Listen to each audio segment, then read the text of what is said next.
And welcome friends to our YouTube educational channel maths the fun. आज हम लोग class 9 के इस क्लास में पिछले दिनों हम लोगों ने सरफेस एरिया कंप्लीट कर लिया था। आज हम लोग वॉल्यूम शुरू करने जा रहे हैं, है ना। तो सबसे पहले हम वॉल्यूम कहते किसे हैं? वॉल्यूम जी, मान लेते हैं कि हम इस डब्बे को लेते हैं। इस डब्बे को बनाने में ये जो प्लास्टिक यूज़ किया गया है यह सरफेस है। ये सर क्या है? सरफेस है। लेकिन अगर हम इसे इस रूम में रखे हुए हैं तो यह जितना जगह झेके हुए है, यह जितना जगह स्पेस ऑक्युपाई कर रहा है, यह जितना स्पेस इसको रिक्वायर्ड होता है अपने एग्जिस्टेंस के लिए, यही इसका वॉल्यूम कहलाता है। क्या कहलाता है? वॉल्यूम कहलाता है। बहुत सारी ऐसी चीज़ें होती है जिनका वॉल्यूम ज़्यादा होता है और उनका वेट जो होता है, मास जो होता है, कम होता है। तो ऐसे ऑब्जेक्ट को हम लीस्ट डेंस ऑब्जेक्ट कहते हैं। कुछ ऐसे भी ऑब्जेक्ट होते हैं जिनका वॉल्यूम कम होता है और मास ज़्यादा होता है, इसको हम लोग हाईली डेंस ऑब्जेक्ट कहते हैं। डेंसिटी, है ना। तो वो दूसरा मसला है। हम लोगों को यहाँ सीखना है वॉल्यूम। तो space occupy bye solid, solid के जरिए जितना भी स्पेस लिया जा रहा है यही इसका क्या कहलाता है? वॉल्यूम कहलाता है। Space occupy bye solid is called its volume. तो आज हमारा जो वॉल्यूम शुरू हुआ है, वॉल्यूम हम किसे कहते हैं? स्पेस ऑक्युपाइड बाय सॉलिड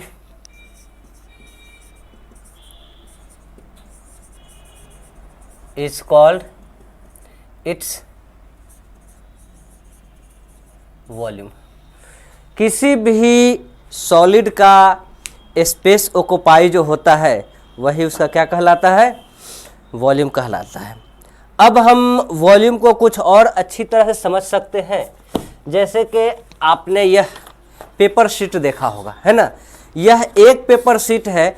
अगर इसके थिकनेस को हम निग्लिजिबल मान देते हैं, कुछ नहीं है, इसमें थिकनेस नहीं है, तो इसका सिर्फ सरफेस एरिया है, सरफेस एरिया ऑफ बेस है। लेकिन आपने बहुत सारा पेपर्स देखा होगा जिसमें सेंचुरी का जैसे कि या ओरिएंट का पेपर का पैकेट होता है, उन पैकेट को देखा होगा तो उसमें सिर्फ स्पेस ऑक्युपाई नहीं होता है, वह उसका वॉल्यूम क्रिएट करता है। वो क्या करता है? वॉल्यूम क्रिएट करता है। तो आइए हम उसका भी एक एग्जांपल देख लें। जैसे कि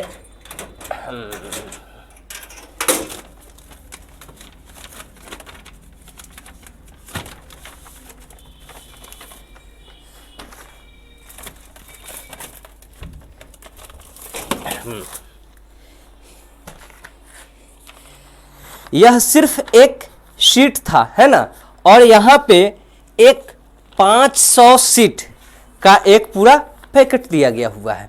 तो अगर हम क्यूबाइड को पढ़ें तो यह एरिया ऑफ बेस क्या हो गया? यह सरफेस, ये सरफेस जो हो गया यह इसका एरिया ऑफ बेस हुआ। इस पे जितना हाइट हम रेज करते जाएंगे, जितना हाइट इसका बढ़ाते जाएंगे, उतना ही इसका वॉल्यूम एक्सपेंड करता जाएगा, बढ़ता चला जाएगा। ठीक है।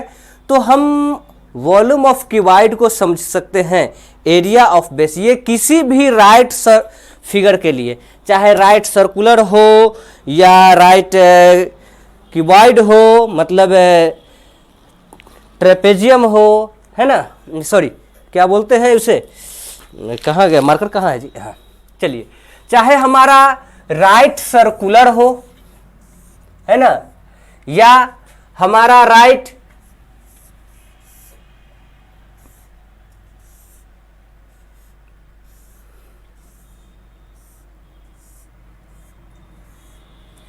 प्रिज्म हो, क्या हो?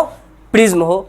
अब इसका बेस ट्रायंगुलर प्रिज्म हो सकता है, इसका बेस रेक्टेंगुलर प्रिज्म हो सकता है, इसका बेस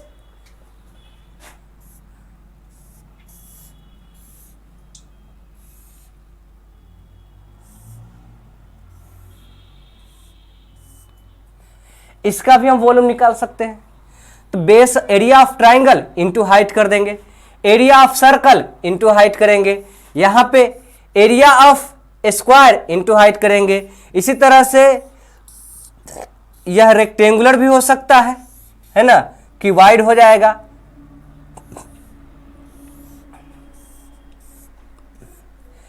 इस तरह के बहुत सारे फिगर हम बना सकते हैं। आज जो हम पढ़ने जा रहे हैं वॉल्यूम, जो हम समझ गए कि ये वॉल्यूम इसका होगा, मतलब area of base into height हम लेकर के चलेंगे। वॉल्यूम कोई भी फिगर का, एनी फिगर कौन सा, जो कि राइट हो, सीधे इरेक्टेड हो, है ना, सलेंट नहीं हो, राइट हो, उसके लिए वॉल्यूम क्या होता है, वॉल्यूम इज इक्वल टू होता है area of base into height. बस ये आप कंफर्म रखें, area of base into height. आइए अब हम लोग देखने जा रहे हैं क्यूबॉइड और क्यूब के लिए।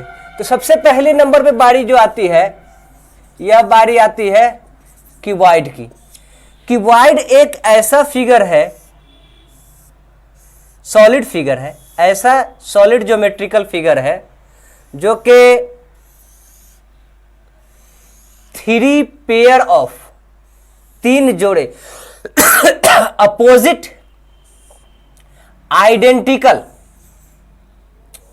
कॉन्ग्रुएंट अपोजिट फेसेस से बना होता है।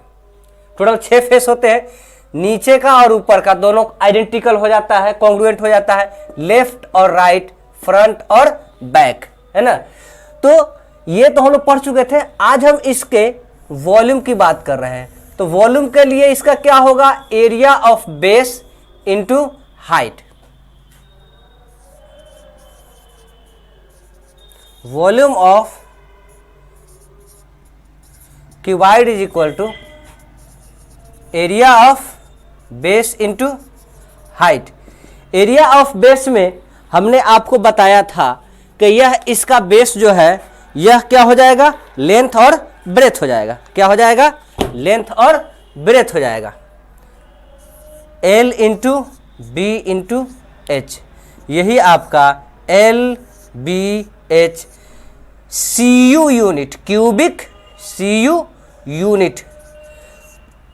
सेंटीमीटर में है तो CU सेंटीमीटर, डेसीमीटर में है तो CU डेसीमीटर, मीटर में है तो CU मीटर। सब कुछ जब भी हम निकालेंगे वॉल्यूम जो होता है यह क्यूबिक यूनिट में निकलता है। क्लियर, ठीक। अब हम अगर बात करते हैं इसके क्यूब की, किसकी बात करते हैं, क्यूब की। तो क्यूब जो है एक ऐसा क्यूबॉइड है जिसके सारे लेंथ, ब्रेथ और हाइट आपस में क्या होते हैं, इक्वल होते हैं। तो क्यूब का वॉल्यूम जो हो जाएगा L इंटू L हम लिख सकते हैं, मतलब L क्यूब। इसका भी CU यूनिट ही रहेगा वॉल्यूम। अब उसमें अगर हमको लेंथ मालूम करना हो, इसमें क्या मालूम करना हो, लेंथ, तो volume divided by B into H. Height मालूम करना हो, volume into L into B, H निकालने के लिए। फिर अगर हमको लेंथ मालूम करना हो तो volume into B into H. इस तरह से हम निकाल सकते हैं। इसमें अगर ईच एज मालूम करना हो तो क्यूब रूट वॉल्यूम क्या निकाल देंगे, क्यूब रूट। ईच एज के लिए क्यूब रूट वॉल्यूम, इस तरह से हमारा निकल जाएगा। अब यहां पे एक चीज और आती है कि ये बॉक्स जो है आपका क्यूब और क्यूबॉइड, कभी ऐसा हो सकता है कि यह एक संदूक दिया हुआ हो लकड़ी का या काठ का। क्या चीज का दिया हो, लकड़ी का या काठ का संदूक दिया हुआ हो। ओपन रहने के लिए, फॉर ओपन याद रखिएगा, किसके लिए, ओपन के लिए हाइट एक बार घटाएंगे और क्लोज के लिए हाइट 2 बार घटाएंगे, है ना। तो तो अगर हमको बॉक्स का अंदर का मालूम करना हो, कितनी थिकनेस है इसमें,